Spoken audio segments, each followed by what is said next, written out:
This is Smoking Out the Closet. Now, here are your hosts.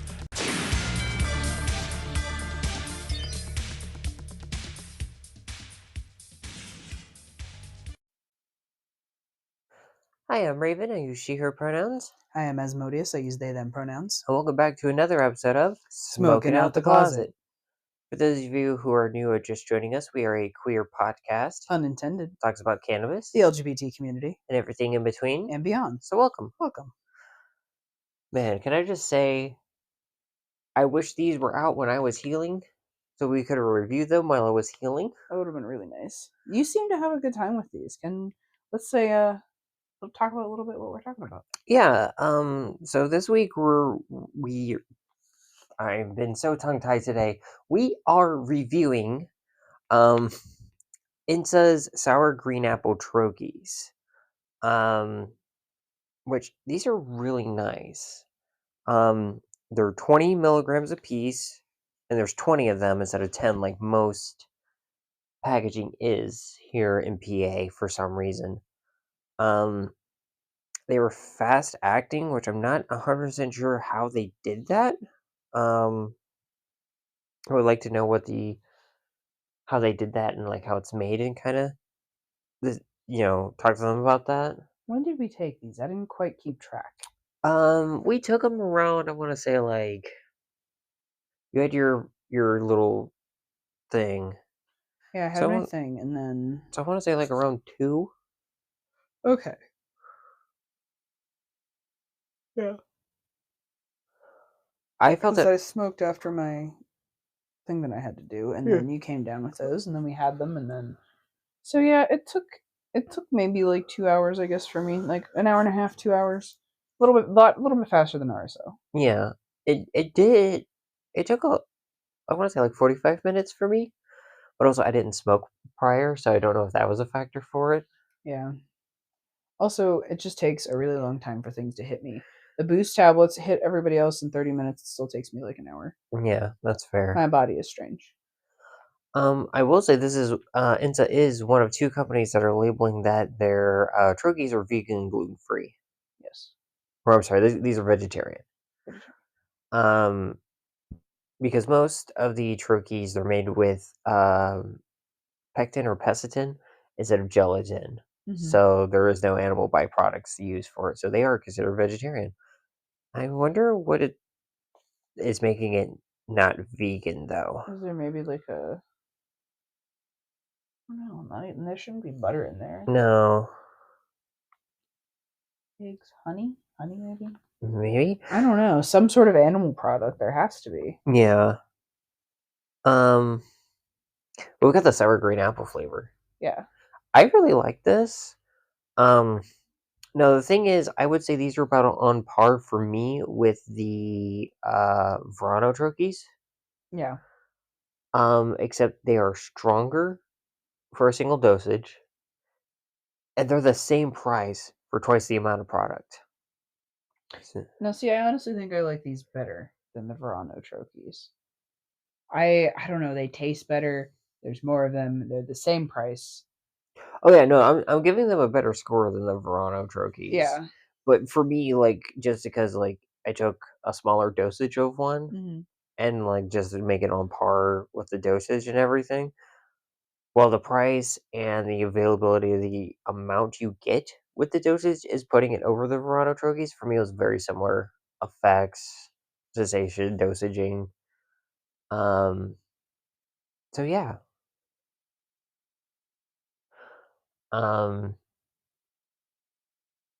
What would you rate it? 4.2 out of 5. I like them a lot.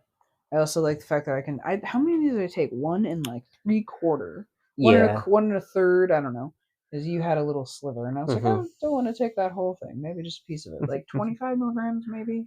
Yeah, I would say 25, 30 milligrams. And it's really nice. I'm coasting. I had a slight tolerance break, but then also, I don't know, my ingestibles tolerance is still up. Roll up. Like, I'm blowing through RSO now, which is actually good, though, because I've been sitting on it for how long? Forever, it feels like. Yeah. I need to eat it. I would also rate this 4.2 out of 5, because the biggest factor is just Well, these are the 50 milligrams, and they taste a lot better than those 50 milligrams we reviewed from Valhalla. These are still better dosage, I feel like, for most people. Mm-hmm. And the fact that, yeah, the 50 milligrams are a little more expensive than the 10s, that makes sense, but not by much, to be honest. Yeah. But for those people who don't want to go that high, that need, like, 2 of the, like, Verano or Good News or whatever other troches, there's these ones for the same price. And you're literally getting 20 of them for double the THC a Yeah. piece. It's a no-brainer, in my opinion. And it honestly, the weed tastes very similar to the RSO infused Verano troches I've had. Yeah. I don't think it's too overpowering. Mm-mm. Definitely some of I think the mango RSO one from Verano has the strongest weed taste that I've had. Really, I've only had the Concord grape. I think I pretty much had every Verano flavor because I know I've had the watermelon, the mango, the lemon, the peach mango, the ones, the mixed berry I have not had. Have you had the pomegranate one? I had the tangerine. I didn't know the pomegranate was a thing. Yeah, pomegranate's the 2-to-1 CBN or 2-to-1 THC CBN that you just released. That's nice. So there's 2 I haven't had so far from Verano. The Good News ones, I've had a decent amount of those. I think I've had all of those. Have you had pineapple raspberry? No. I've had the orange, the black cherry, the... Shoot, what are the other ones? There's a lot more flavors coming out because I think they're Yeah. slowly releasing some of the stuff that they had in New Jersey out here. Double Bear just released some troches too. Oh, yeah. I had the strawberry ones of those. They're pretty good. They are also only 10 milligrams. They're weird. They're small and sticky. Yeah, it felt like they didn't like the Valhalla ones. They didn't have the wax coating on them. I could put them as a gelatinous cube on a D&D board is what I feel like I could do with those guys. Oh, you slay the gelatinous cube, get an edible. Before we get into like our topics, I do want to shout out 2 people on Instagram that one of my friends sent me to their page. So shout out to gigi.pgh and Oat Milk Princess on Instagram. They are raising and making their own trans closet for like trans people, like to do like donate and get clothes for their gender to help with their new wardrobe. Mm-hmm. And while there's other groups that do this, like the Outreach Center is completely run by a couple of trans people doing it. So I kind of wanted to shout them out because they're doing that and everything. Heck yeah.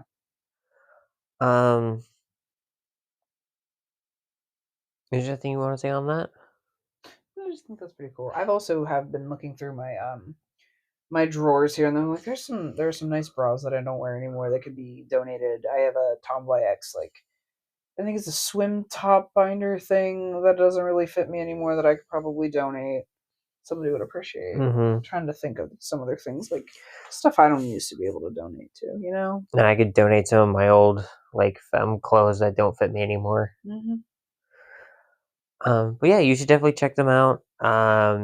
Donate to your local trans closet. And even if it's not theirs, just any of them, like you're not in the Pittsburgh area, for example, definitely donate to your local trans closet or LGBT closet, and also just donate to like organizations outside of church. Like donate if your church is doing a clothing drive, cool, but like donate to other organizations as well. There are a lot of clothing drives that'll give clothes to homeless people. Yeah. Definitely up there on the list. Donate some clothes to them. Do you want to do your note first, and then I'll do mine because I got quite a few here. Yeah, let me grab my phone. I have a charger over here. All right, cool. So I was looking at Marijuana Moment the other day and found the title is Marijuana Advocates Plan Largest Bipartisan Push for Federal Reform Act Pre-420 Event in D.C. as Rescheduled Decision Looms. I know we've talked about before about the rescheduling. Dun, dun, dun. Several times on this podcast. Including the last episode. Yeah, and I feel like this is what we're going to be talking about for a while now, because this is going to be in the forefront of everything. This is what everybody has been talking about now for like a month or two at least. On the rescheduling, I do want to add a little blurb. While we have said we don't like it, someone, I'm going to say who, I'm going to kind of paraphrase what they said. Mike from Ween Grub said that while this isn't what we want for the end all be all, it is a nice baby step to kind of get to the bigger steps eventually. We've been crawling in a way. He didn't say this, but it's like we've been crawling and now we're taking our first steps to actual change. Yeah. And I like that idea. Yeah. So I'm just going to jump right in here. Leading cannabis group is planning to mobilize the largest bipartisan coalition of cannabis advocacy, industry, and grassroots organization that will convene in Washington, D.C. to push for federal reform just ahead of the marijuana holiday of 420 this year. Which, can I just say, that would be, if we are going to reschedule, that'd be cool if we do it before 420. Just so you do. But if we do it before 420 comes around. It's actually organized by the Last Prisoner Project. The meeting will feature an ideologically diverse collection of advocates and stakeholders to promote legalization centered in equality. The organization said the press release on Thursday. This article was also written 4 days ago. I should have said that at the beginning. The Last Prisoner Project has also released a new memo that is meant to help guide the advocates on how to, quote, leverage a potential federal cannabis rescheduling decision to fight for more comprehensive reform in the administrative and congressional levels. That kind of popped out at me, and I was like, okay. Because I know we've talked about also the Last Prisoner Project on the podcast. And I was like, I think that's also what kind of like drew me to this. I was like, I probably should know who these people are that are like trying to push for this before 420, before the holiday, before, trying to, influence essentially. And I'm like, these people are probably important, but I also was not expecting it, I guess, to be the Last Prisoner Project. I mean, it makes sense because if they get rescheduled, that means a lot of people could, can and should be released out of jail. It makes it a lot easier to get a lot of people out of jail. However, this is just me being the devil's advocate, because we talked about some of the problems with the Last Prisoner Project. A lot of the people who are big weed advocates in it, there are some people who are part of the cannabis industry, and not all of them are bad. I'm not saying like that. Like some of them, like Seth Rogen, right? I think so. Let's double check myself. Seth Rogen, Pineapple Express. Seth Green is Chris from Family Guy. I always feel bad. Yes. Like he has a weed company. There's Belushi Farms. They have a weed company. Like that's fine, and they're there. But there are some people I worry about that are in the Last Prisoner Project, are basically just doing it to either look good or they're pushing for stuff like this because then their businesses can also get a better profit. Yeah. I'm not saying they are. I'm just saying that's shit, I just hit the mic. I'm not saying that they are doing this. It's just more of a concern I have with some of the people's names I saw in the Last Prisoner Project. And that's very valid. For the April 18th event, representatives of multiple national marijuana organizations and trade associations are already set to participate. The Drug Policy Alliance, Minority Cannabis Business Association, both of them will be there. The National Cannabis Industry Association, NORML, the Parabola Center, the Reason Foundation, Students for Sensible Drug Policy, and even more organizations are going to be there. We should try going. That would be pretty cool if we could. What day of the week is the 18th? Wait, what month? April. April 18th. That is a Thursday. 420 is on a Saturday this year. That's so weird. That is strange. Well, I know I'm going to be working. I'm a manager. I'm going to be working anyway. Actually, well, if this other thing works out, I have a thing that I'm spending. I'm not going to talk about it on the podcast. But if this other thing works out, I don't know what I'm going to be doing come April.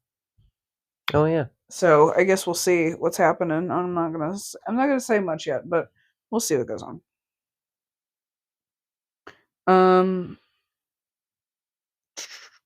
MCBA President Calico Castile said the organization is proud to support this day of action because it's clear that Congress needs to be reminded during this critical election year that ending prohibition had the broad support of the American public.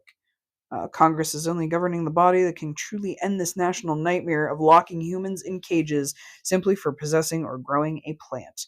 Our communities can't afford to wait any longer, he said.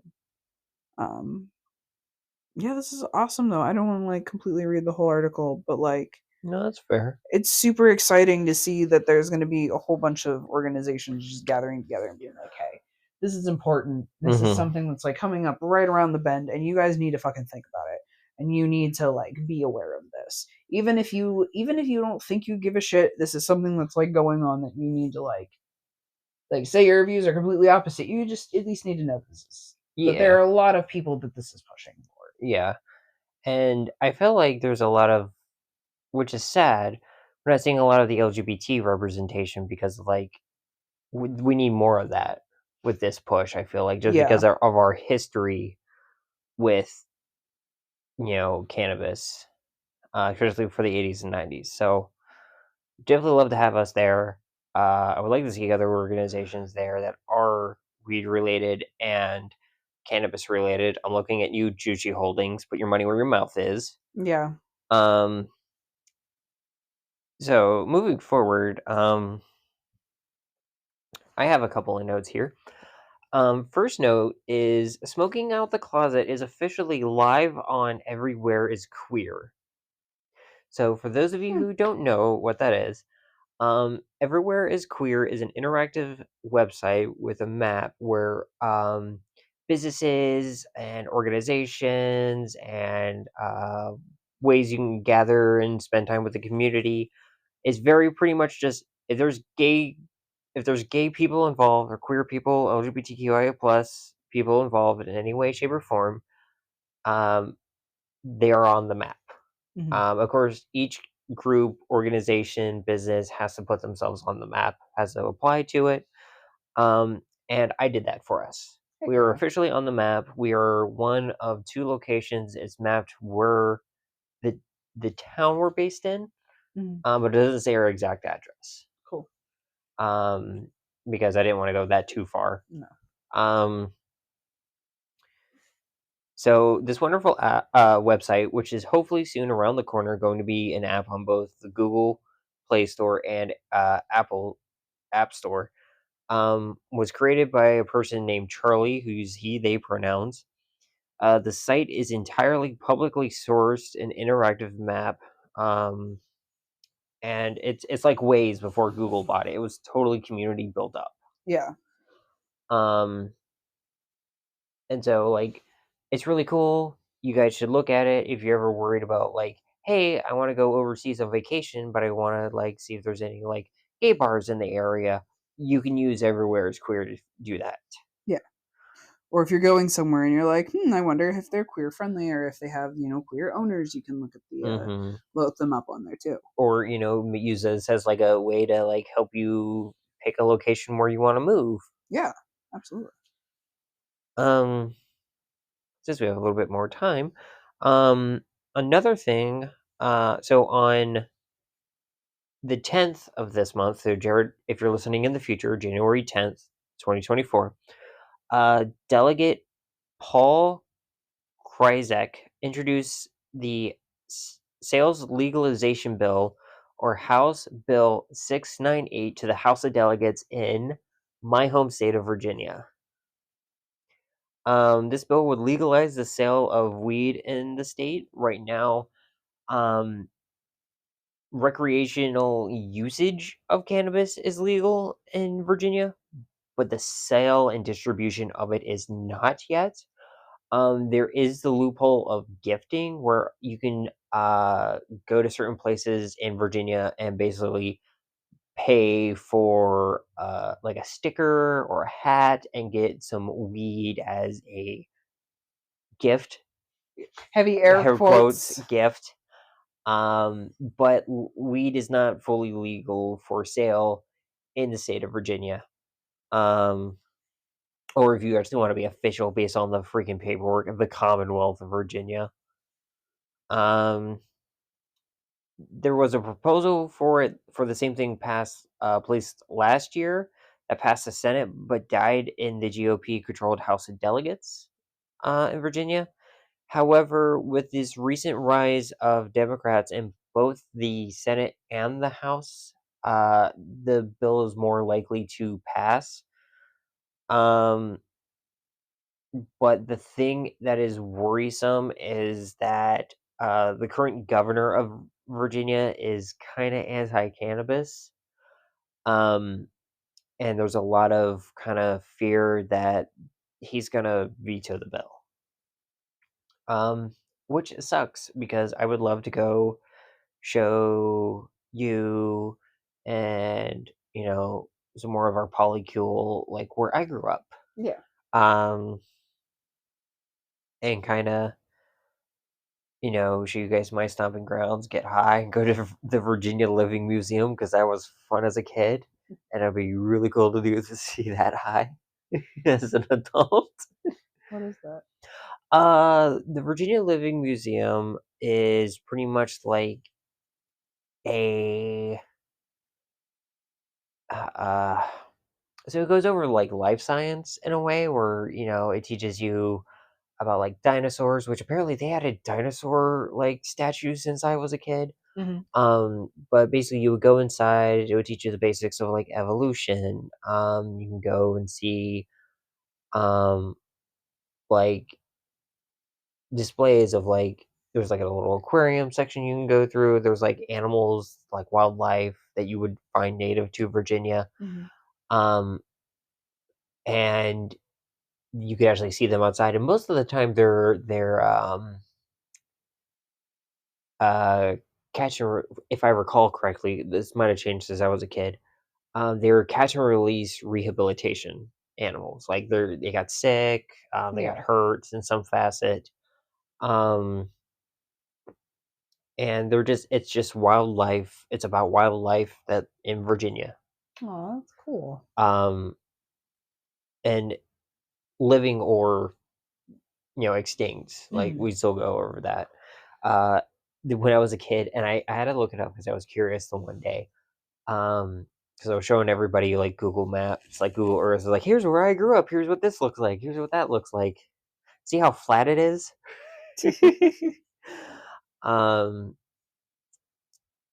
There was this turtle shell or tortoise shell. I'm sorry. Where it had the legs of a tortoise, but you can crawl inside the shell and stick your head out. That's cool. Apparently, that's still there. Aw. So I really want to go inside of it again. Heck yeah, we'll take a picture of you in it. Oh, definitely. And like, I wonder if there's a picture of me in it as a kid, because that was actually, I remember that trip was specifically the last trip I remember going there. I remember vividly because that trip was the last time Dad said he was ever getting me Lunchables for a field trip ever again. It was the last time I had Lunchables, anything school related, other than, hey, I'm an adult, I have money, I'm going to buy some Lunchables for nostalgia. Because he had to buy me 3 of them. And kid. even then, they were not the most cheap things. Better off making it yourself at home. Yeah, honestly. But yeah, I remember that, and I was like, "Yep, this is the last time I'm having Lunchables." It was also around the same time I stopped having kids meals because a medium Big Mac meal was actually filling for me. I think it was 8. like 8 or 9. Yeah. Yeah. But no, this would be great because I would love to go to like Virginia and like go to like historic Jamestown or Yorktown. Like go to some like the old historical sites and everything. Yes. We can go to Virginia Beach and see if we can find any I'm not swimming in that water. No. I'd rather go swimming in Yorktown Beach, to be honest. But we can go to the beaches and see if we can find any fossils. Yes. Because that was a fun thing to do as a kid. You could find like little trilobite fossils. Yes, I would love that.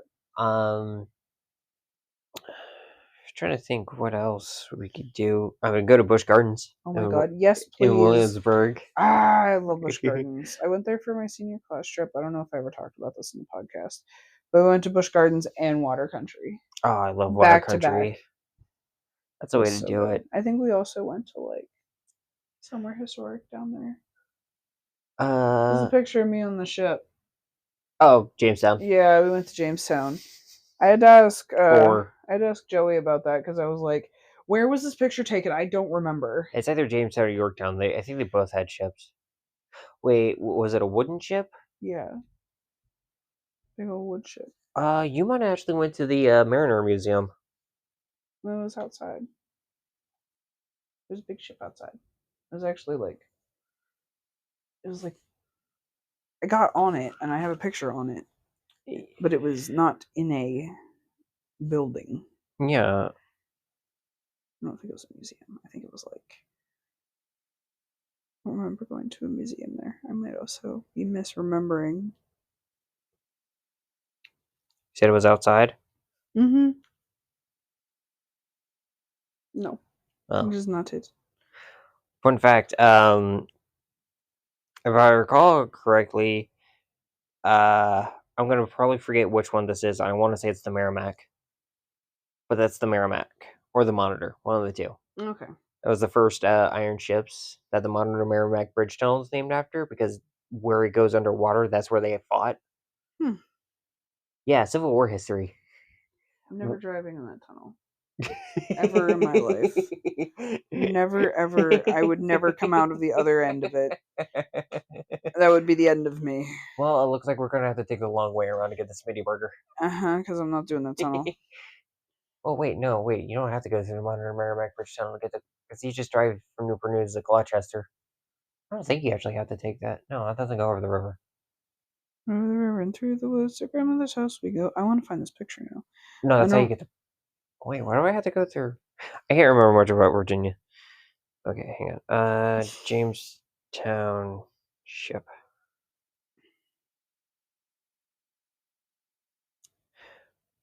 Was it the Susan Constant? Yes. That's Jamestown. Yes, Jamestown.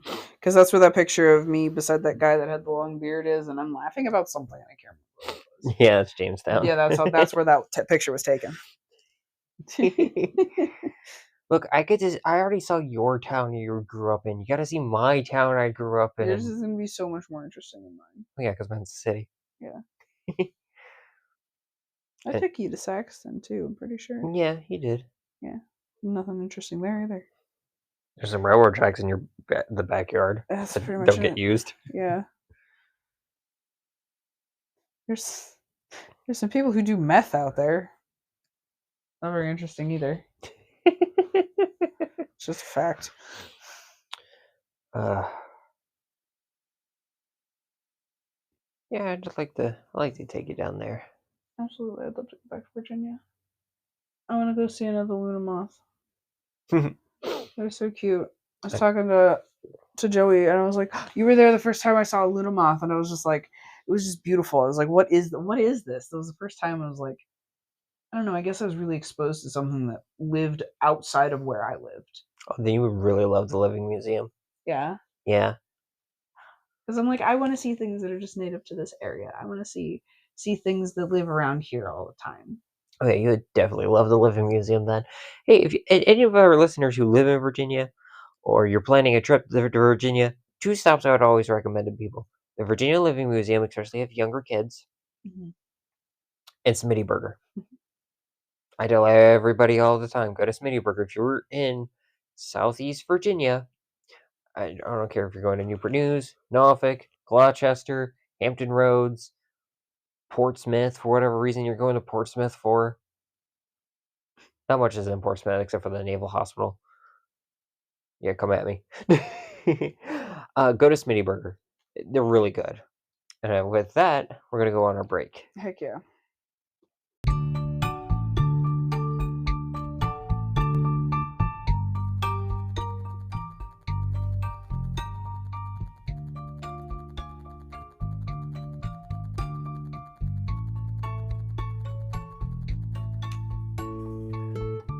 Pretty in pink and purely wood pulp derived, Blazy Susan pink rolling papers and cones will add a pop of color to your next smoke sesh.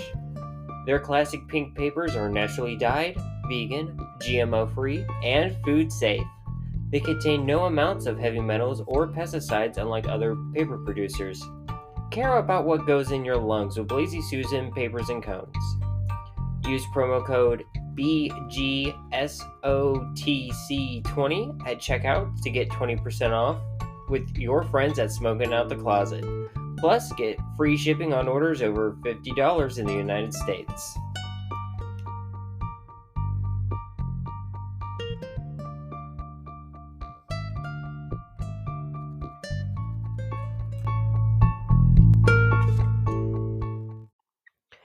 And we are back. I should have done this article first, after your little thing about rescheduling. Because it would have been a perfect segue moment. So Tilray, a cannabis company that operates in both Canada and Europe, is actually hopeful that cannabis rescheduling will happen, because that will allow this company to enter the United States market. And it'll be the first company that is an international cannabis company in the United States. What do they do? They're a cannabis company. They grow in. Oh, they're just a cannabis company. I was like, okay, wait, what do they do?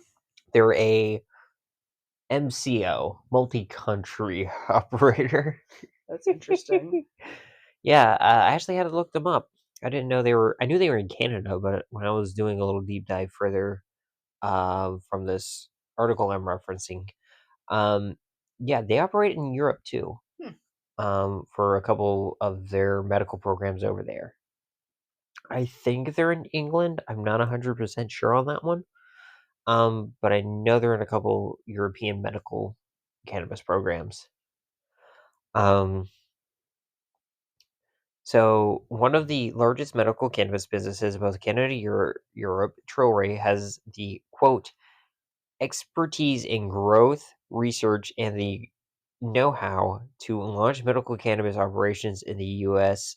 exponentially, whether through a greenfield approach or by acquiring an existing player in the United States, Simon, the CEO, says. Now that's one thing I'm worried about, because I'm like, cool, yeah, come in as you are, come in as Tilray, just come in and do what you do, right? Mm-hmm. But they're going to acquire an MSO that's kind of, you know? Yeah. Because that, I mean, I'm still a bit with the, an international cannabis company coming in. So it's not the greatest thing, because, like, we don't want cannabis to get too corporate-y. And it already kind of is too corporate-y. Yeah. But, and that's my fear with rescheduling, is it's just going to allow these big corporate entities that are already here in cannabis get bigger and then just take over everything. Which is the exact opposite of what we want. Yes. And what we need. And so if this happens and we allow Tilray to come in, that's pretty much the mark of the beginning of corporate weed. The takeover. Yeah. Part 2, Electric Boogaloo. And for those of you, because we don't have a video component yet, I kind of want to get to that point eventually. That would be fun. Does that mean I have to put, like, real pants on when I do this? Because it's generally jammies. Nah. Jammy shorts. I did the SpongeBob imagination thing, but it was like corporate weed. And then I put my hand in Raven's hand, and then I also did the other one on the other side. But the rainbow is shit brown.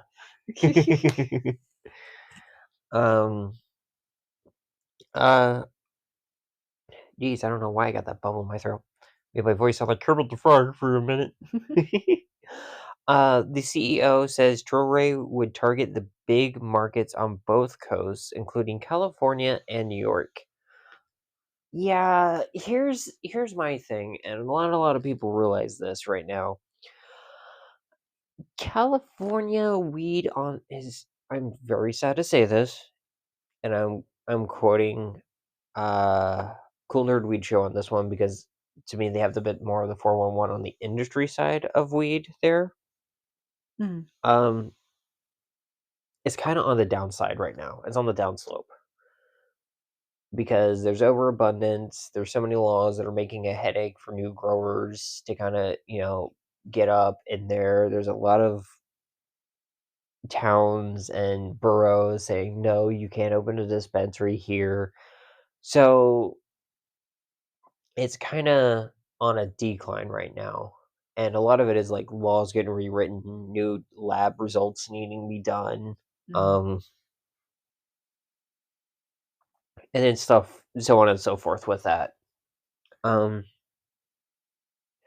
So having a big corporation like this enter California's already saturated market is gonna hurt both Troches and California. So go fuck yourself there. Bunch of, to quote one of my favorite Letterkenny quotes, bunch of fucking spare parts. Now New York would be, if the scheduling comes out right and the timing comes down to New York and everything, could be really good for Troches. Again, I don't want this big corporation coming in making corporate weed.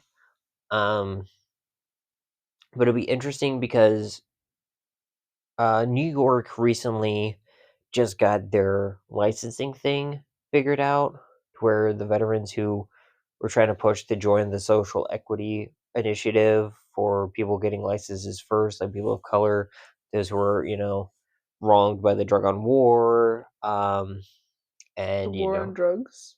yeah, I said drug on wars, didn't I? The drug on war. I I mean, some of those wars are fought on drugs. Look, if we're being real here. Oh yeah, MK Ultra. Anywho, the veterans are now in New York's social equity push. So now that that's been settled and everything, licenses are starting to get released to people. So New York is slowly getting to where they can actually have shops and everything and storefronts a bit more than just outside of New York City or some of the reservations, which we still need to go to. Yes. Moving on, I have some bad news. Oh. Yeah, I have bad news. This is in a state where some of my biological father's family lives. So this is from Indiana. House Bill 1291 has been introduced.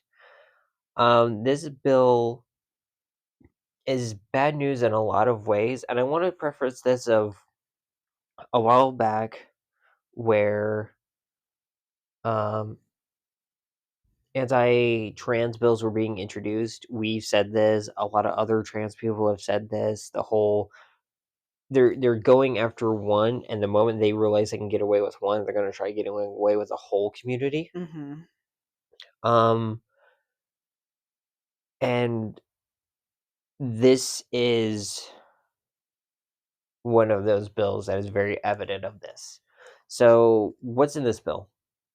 Well, this bill, in its preface, whatever you want to call it, changes the term of gender to biological sex in everything with the state. So Title IX for the state, anything with like literally everything, like will change from gender to sex. So it's effectively writing out in the legal realm of things, writing out transgender and non-binary people. Mm-hmm. But, and this is a huge but, there is this weird little addition that is hidden inside of the bill, and I thankfully shout out here, Aaron Reed or Aaron in the Morning on most of their social media handles. They do deep dives on bills like this and keep track of everything. Mhm. And they put it out in this little subsection and showed it, and I actually found where that subsection was and read it more myself. It has a little addition about marriage, stating that marriage between persons of the same biological sex, because not gender now, it has to be biological sex, is void in Indiana. Even if, this is a direct quote, after the stating part, even if the marriage is lawful in a place where it is solemnized, this end quote from the bill.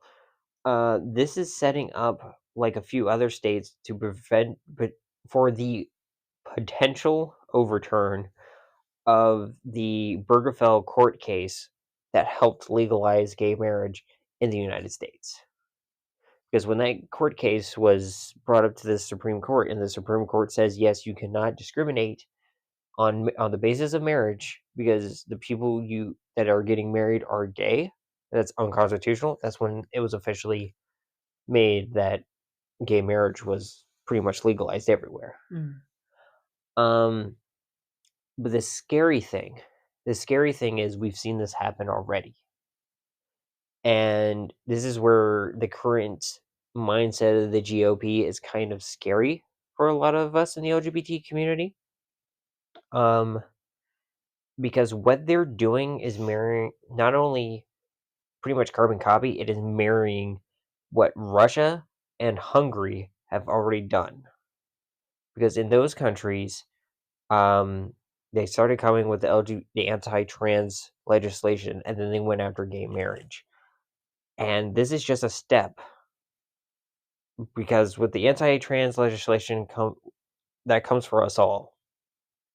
And if there is anyone, and I doubt there is, if there is anyone who is a part of the LGB without the T movement, these politicians you guys are supporting and saying, oh, we're just against the trans people, they're not going to vote against us, your little fucking pick me bullshit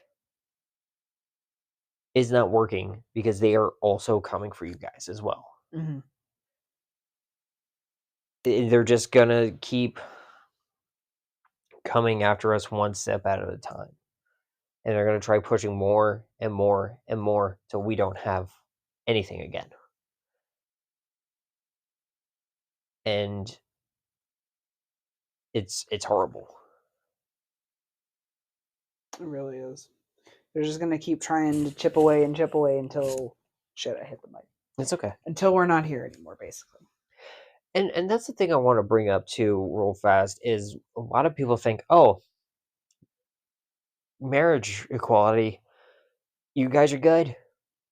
That's it. That's right. You're done. I'm like, no. You can still be discriminated against for being queer. You can still get fired. You can still lose your housing. Mm-hmm. You could still have issues trying to adopt children. You can go to jail for being trans in some states. Like it's not. It was a step forward, but there's still so much more to do. And speaking of that, I want to go on a little tangent here, real fast, if that's okay. Yeah, that's fine. Marriage equality is not over, because people with disabilities still have issues with their benefits. If someone is 100% disabled, cannot work, is on state assistance because they cannot work, either for something that happened early in their life, or a workplace accident, or freaking being 100% disabled to where you can't work with them even post-military. Mm-hmm. If you're getting state assistance, you can actually lose your benefits because you married someone. What the fuck? Yeah. And that is bullshit. There are people literally divorcing people because they still love their partners and everything, but they are divorcing them purely on the basis of them losing their benefits. That's so sad. Yeah, and it's not even taking financial stability into account. Like, Yeah. if if the one partner's working 2 minimum wage jobs, barely covering like the essentials and everything, and they're not getting enough from the disability to help before it goes lower, you're just screwing people. Mm. So, do you want to add anything? That's my little tangent. No, I feel like you summed that up really well, and I'm glad you could get that off your chest. Me too, because like it's so fucking stupid. This government was not designed to help people. No. And this is... It wasn't. No, listen. It was designed to help people, just not us. Yeah, that's a lot of like the Western world, unfortunately. The labels have changed, but the whole system is the same. It is to help the wealthy elite and not help the regular everyday people. Mm-hmm. And if you're gonna make me work a corporate fucking job, at least give me weed to deal with it. Corporate weed. If that's just you work for it. Yeah, I do. I do technically. I work for it. I We work for it. We work for MSOs. You have to in Pennsylvania. You really do. It's sad. It is. Each of them are their own special degree of shit show too. Yeah. I will say it is nice that because I messaged a lot of the grower processors who don't have storefronts in Pennsylvania on if they have plans on opening up dispensaries, and I learned a couple they do have plans. So ironically, the two that got back to me aren't state only operators. They're MSOs. They're just MSOs. So Terrapin and Prime are planning to obtain licenses to open their own storefronts. Yeah. Now, we've been past, I don't think we went in, but we've been near a Prime owned or Acreage Holding, technically.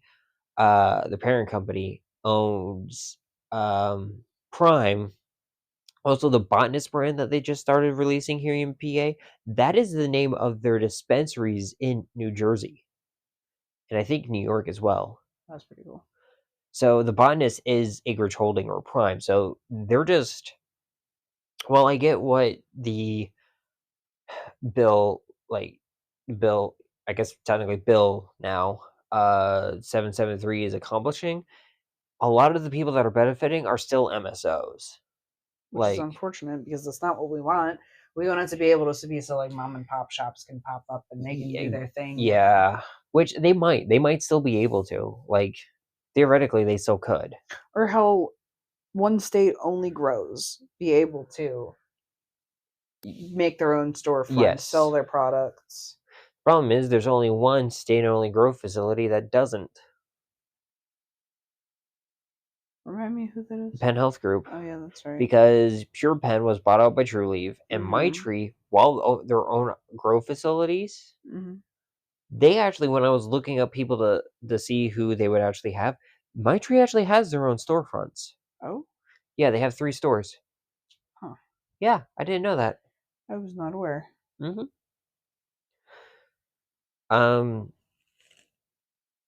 So it would be very interesting to like see a Penn Health Group store open up. There's also like the Delta 9 dispensary, which is apparently a medical facility. It is a medical grow facility.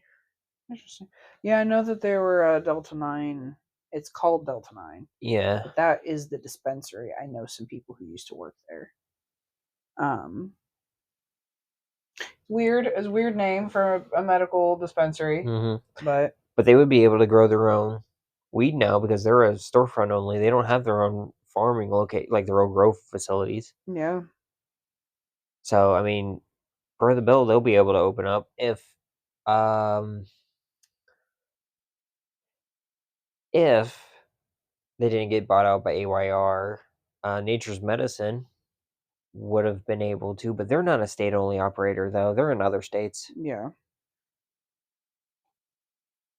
Which I don't know if they were bought out in other states or just PA. I don't know how that works. Because I know the same thing with, like, the healing center in Verano. And any MSO that buys out any dispensary, there are different licenses. And depending on when the licenses are up is depending on if they change the names or things or not. Or if it just becomes just the same thing but owned by somebody else. Because like Verano stuff's called something different. Their dispensaries are something different in Florida, aren't they?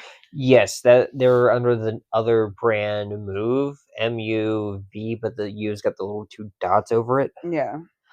Now I will say, if I recall correctly, the licensing is still one thing with the Verano buyout of the Healing Center, but they were able to rebrand the location, but the licensing is all the same. It's weird. That is weird. From what I've heard, because like you could see the thing on the door for the one I used to go to a lot. Yeah. You can see it still says like the same people. Yeah. So I think they just bought the license itself. Okay. But that's the thing where I'm wondering if like AYR buying Nature's Medicine, did they buy the company and they own all of them across the state, or did they just buy the license in Pennsylvania? I think they bought the license in Pennsylvania because they are AYR, they're AIR in other states. They're based out of Nevada. And yeah, come at me for the way that I say Nevada. I've had people be like, "How do you what state?" But yeah, Nevada. Are you saying it wrong? Some people say Nevada. Oh. With short A's. I use long A's, Nevada. Honestly, it's pronounced however the people who live there pronounce it. So that one's a tomato thing. Yeah. But they are an MSO based out of another state. I think they just bought the licenses for Pennsylvania for Nature's Medicine, but I'm not 100% on that.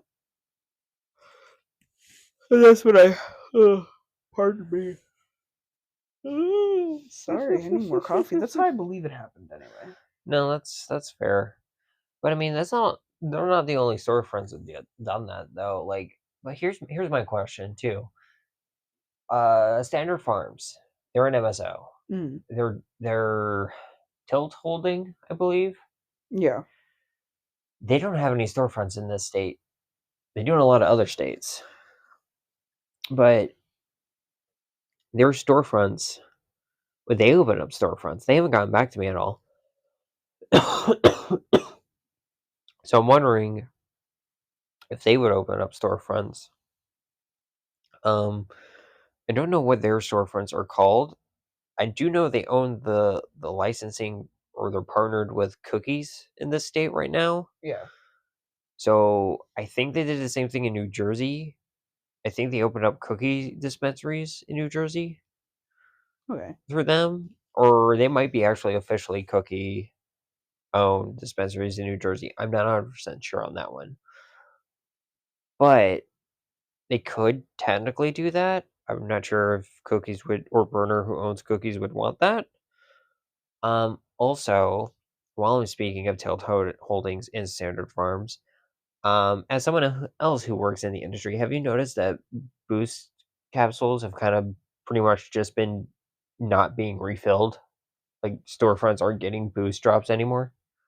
No, because our store just got like 3 cases of them, and then they sold out very fast. Do you know why they slowed down? No. Tilt doesn't have the white label rights anymore. Oh? What happened? So I'm getting this third hand. So apparently, I think one of my coworkers talked to a Boost representative. Mm-hmm. From their conversation and my understanding of it, they're going with a different company. Interesting. They're going to work with someone else to have the white label rights here in PA. Do they know who it is? They did not say. Interesting. Probably because I think stuff are still kind of getting worked out. Yeah, when things are up in the air, you really can't say much. Yeah. Because it can change at the drop of a hat. So, speaking from experience with union negotiations right now. But yeah, no. Oh, by the way, if Terrapin, because I forgot to say this earlier, if Terrapin does open up dispensaries in this state, they're going to be called Terrapin Care Stations, judging based on how they are in other states. Yeah. But it would be really, it'd be really cool. But so remember, this is like early. I want to say almost a year ago at this point. The Terrapin Care Station in Colorado, they had a vending machine, weed dispenser. Yes. You remember that? Yes. Can you imagine if they used one of those here? That'd be fucking cool as shit. Of course, you can't have the actual product inside, but you could have it like any little like drop down thing, like the little cardboard cutouts you can get. Yeah, and then you take it to the counter and say, "This is what I want." Yeah, that'd be fucking cool. I think that'd be cool, and it's already prepaid. Yeah, there you go. I mean, of course, with how PA has to have everything labeled and shit, that might be a little hard to do. Unless the vending machine would print your labels and then you take it over the counter. Yeah. I also would like everyone to know who's listening. I have been petting Bear with my foot this entire time through the podcast. He's dead asleep, and it is adorable. We should post more pictures of our cats on our podcast Instagram. We really should. I've been neglecting my weed Instagram. I take pictures of the weed I smoke. I just forget to post them. Excuse me. I've been neglecting all my social media pages except for the podcast related ones. Valid.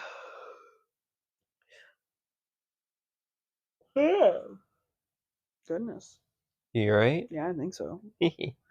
I'm just an EP boy for some reason. I think it's these edibles.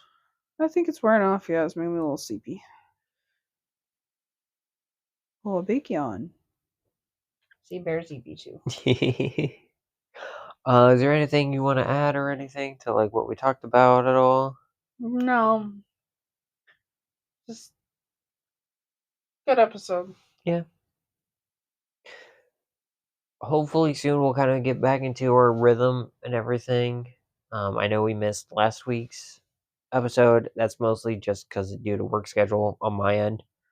Work's been a little crazy for me. But fingers crossed it's all going to be fixed here in the near future. So yeah. I am trying to think of what else to say. Trying to think. What is it? Oh yeah, other political news. Anti-LGBT politician Ron DeSantis, totally forgot because it wasn't in my notes. I'm going to add this at the last minute. Has officially dropped out of the presidential race. Good. So he can finally get off of his tippy toes and let his feet firmly relax on the ground. Oh, goodness. You know, it wouldn't be surprised me if I'm taller than him. Oh, I'm pretty sure you are. Yeah. I think we were talking about this at work. My boss, who's notoriously short, we were talking, and I think they're taller than, was it DeSantis or Ben Shapiro that we found out that they're taller by? Either one's hilarious. Yeah. Well, I guess it's a good time to wrap up as any. Yeah.